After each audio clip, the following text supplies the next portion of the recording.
start off on the eastern seaboard, where we're already tracking some active showers and thunderstorms, especially near the Wilmington, North Carolina area. You can tell we've got some storms that came through already, and we still are dealing with some rain pushing off of the Atlantic coast, but moving further inland in Wilmington in the crosshairs there. Mount Pleasant, South Carolina looks, well, pretty pleasant, I would say.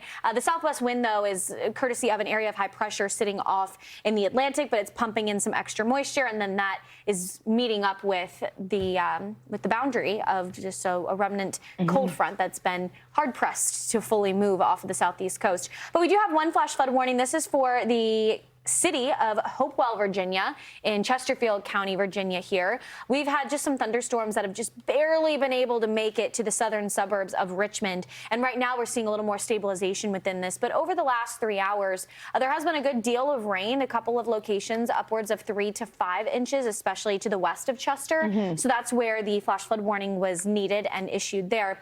Then we take you down to Florida, where the Tampa Bay area has also been one of the losers of the morning forecast, I guess you could say, because of this cold front.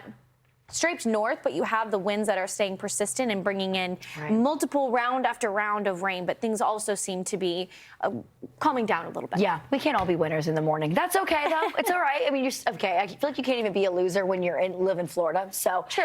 You have to deal with some of the rain out there. But yeah, definitely going to see those showers and storms. The thing is, these areas that are going to get hit by more rain today, tomorrow, pretty much all week long, have already gotten so much rain over the past 3 days. I mean, we're talking what, a good close to 5 to 8 inches in some spots throughout Florida. There's still plenty of moisture to utilize, but something to keep in mind, though, throughout the next couple of days, as this frontal boundary kind of sits and meanders and slowly moves out of here, is that these storms are going to be firing up, but they're going to be isolated. So it's not going to be as widespread, which will be helpful, not a complete washout, but just means you kind of got to keep an eye on the sky over the next couple of days. That's for sure, Haley.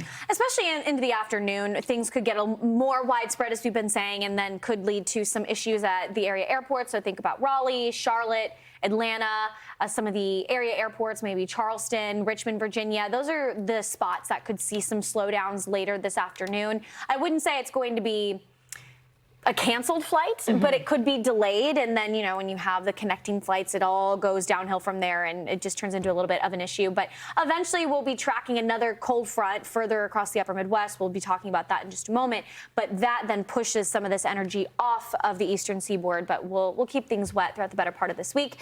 Couple spots with anywhere between 1 to 2 inches of rain possible, maybe closer to the Tampa Bay area in the 3 to 5 inch range, just given the proximity to the tropics. And that could be the flash flood concern there.